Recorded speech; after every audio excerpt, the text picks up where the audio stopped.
Fantastis, harta kekayaan Heriadi dukun santet di Ciputat, aset bejiben hingga kolektor mobil antik. Geger praktik dukun santet yang dilakukan pria bernama Heriadi di Ciputat Timur, Tangerang Selatan.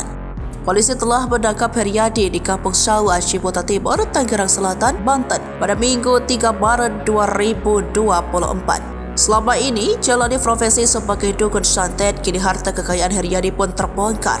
Heriadi ternyata memiliki banyak aset mulai dari rumah, tanah hingga mobil antik.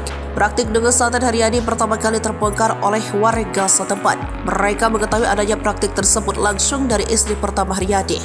Di hadapan polisi yang memediasi, Heriadi akhirnya mengakui bahwa dirinya telah melakukan praktik santet. Ia mengaku hilaf dengan perbuatannya. Polisi masih mendalami kasus praktik dukun santet tersebut. Kendati demikian, Heriadi tetap diproses oleh hukum lantaran ditemukan senjata api ilegal di rumahnya. Setelah menjalani proses gelar perkara di kediaman pelaku, polisi akhirnya menetapkan Heriadi sebagai tersangka. Ia berikut di tahanan Polsek Ciputat Timur.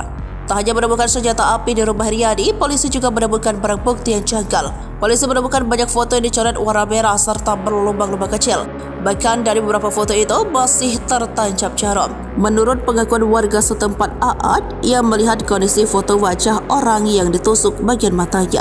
Ditemukan sekitar 50 foto dengan beberapa wajah orang di kediaman dukun tersebut. Terkuak harta kekayaan dukun, ternyata sang dukun santet tersebut termasuk ke dalam kalangan berada. Di mata keluarga, Heriadi merupakan sosok yang cukup terpandang. Dilansir dari Kompas.id, Heriadi memiliki beberapa rumah dan sejumlah bidang tanah. Bahkan Heriadi membangun Masjid Al-Ihsan di atas tanahnya. Heriadi juga memiliki rumah kayu di Jalan Haji Hasan dengan beberapa mobil antik yang terparkir di halaman depan.